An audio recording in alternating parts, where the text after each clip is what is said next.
네, 하나님의 말씀을 제가 읽어드리도록 하겠습니다.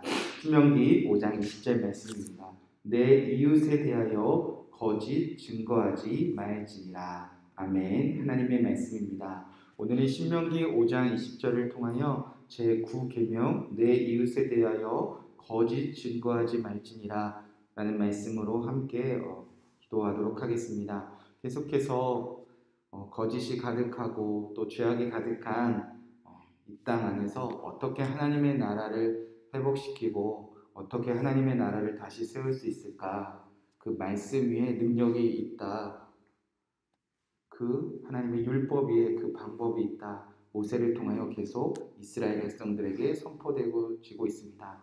이 말씀을 잘 듣고 잘 지키는 하나님의 거룩한 백성이라면 어떠한 죄악 가운데서도 하나님의 나라가 반드시 회복되어질 것이라는 겁니다.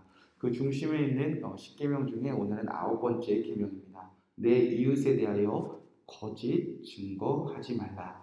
이 거짓 증거하지 말라, 단순히 거짓말하지 말라라는 뜻을 뛰어넘는 단어입니다. 거짓 증거, 즉 재판장에서 사용되어지는 그 당시의 법정 용어입니다. 어떤 사람이 죄가 있느냐, 어떤 사람이 죄가 없느냐, 그렇게 제 유무를 판결하는 재판장에서 혹여 증인으로 우리가 섰을 때 절대 거짓을 말하지 말아야 하며 진실만을 말하는 것을 의미합니다. 고대 이스라엘 재판은 죄를 수사하는 사람이나 수사관, 검찰, 그런 오늘날의 그런 수사기관이 절대 없었습니다. 죄를 대변해주는 변호인들도 없었습니다.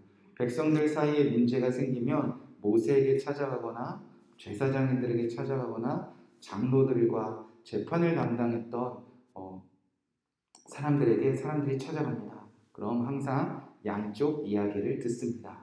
뿐만 아니라 두 사람 이상의 증인들을 세워서 무엇이 진실이고 무엇을 거짓인지 증언을 듣는 시간들을 갖습니다. 이후 특별히 증인들의 증거를 토대로 죄가 있는지 없는지 결정했던 그런 시대였습니다.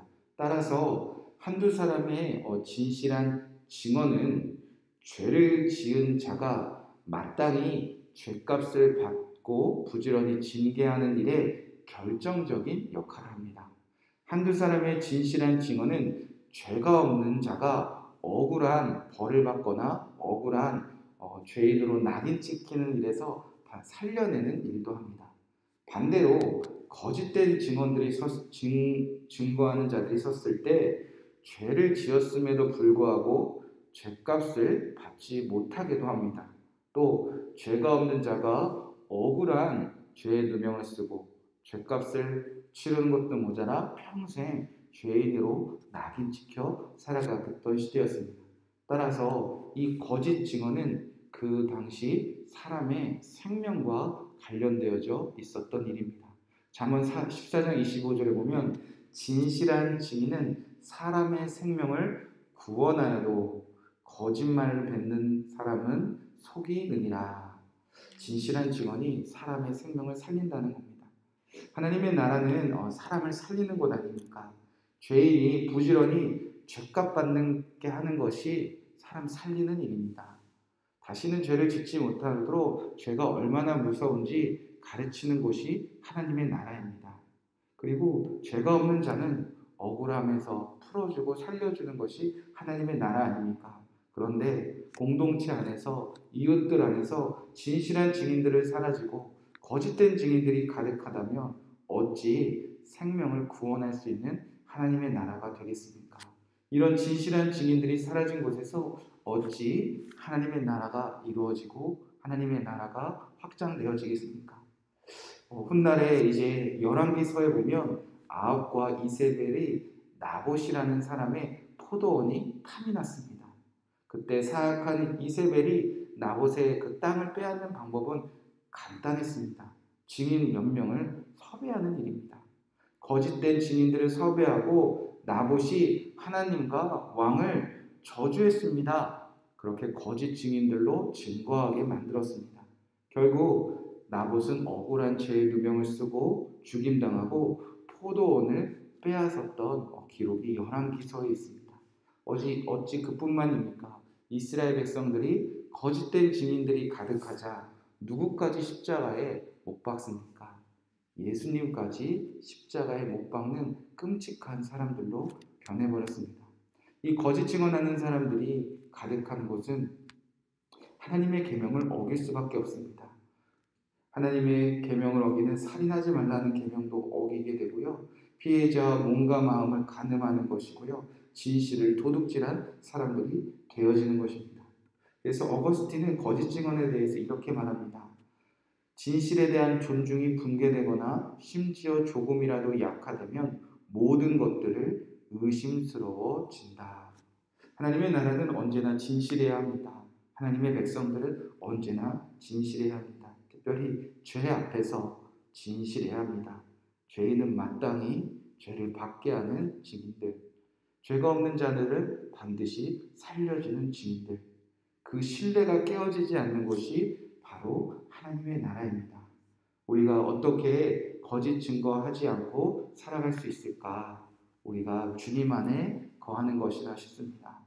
오늘 이 모든 십계명은 하나님과의 관계에서 시작됩니다. 너와 내 사이에 다른 신을 두지 말라.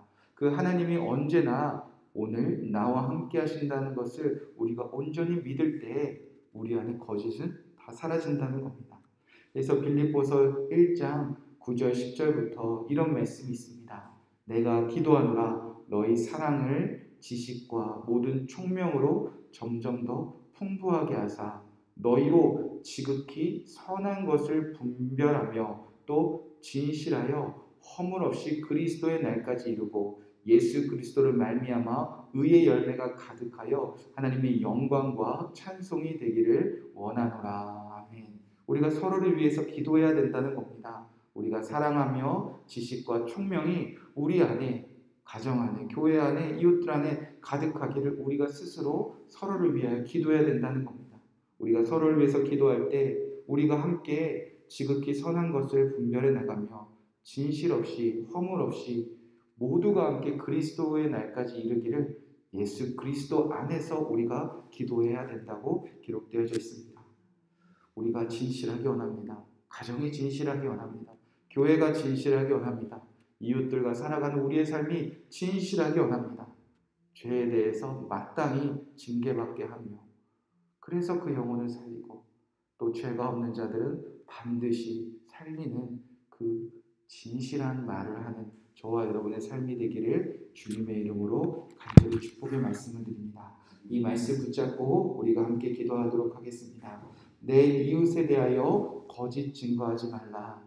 첫 번째 기도할 때 하나님 우리를 죄에서 구원하시는 이 하나님의 나라가 이루어질 수 있도록 우리의 입이 우리의 생각이 우리의 말이 오늘 거짓에서 멀어지게 하여 주시옵소서. 특별히 죄에 대해서 또 어떤 사람의 죄에 대해서 우리가 거짓 증거하지 않게 하여 주시옵소서. 우리의 입이 거짓은 사라지고 진실할 수 있도록 기도하도록 하겠습니다. 두 번째 기도할 때 예수님 안에 거하는 오늘 우리의 삶이 되게 하여 주시옵소서. 서로를 위해 기도하게 하여 주시옵소서.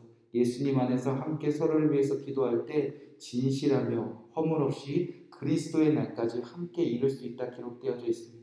때로는 우리가 거짓 앞에 설지라도 우리 입이 거짓을 말할지라도 서로를 위해서 기도하며 가정과 교회와 이웃과 우리 사랑하는 한 사람 한 사람이 진실하여 허물 없이 그리스도 안에 그리스도의 날까지 이룰 수 있도록 예수님 안에 거하는 오늘 하루가 되게 하여 주시옵소서. 마지막으로 기도하겠습니다. 죄 지은 자를 부지런히 징계하여 주시옵소서. 또 죄 없는 자들이 억울한 누명을 쓰지 않게 하여 주시옵소서. 함께 기도하시고 평안한 마음으로 또 여러분의 기도 제목들 기도하시고 돌아가시기 바랍니다. 함께 기도하겠습니다. 주님 감사합니다. 오늘 이 말씀 붙잡고 기도하게 하신 주님의 은혜 안에 서게 하신 것 감사드립니다. 하나님 오늘 이 땅에서 우리가 하나님의 말씀대로 살기 원합니다.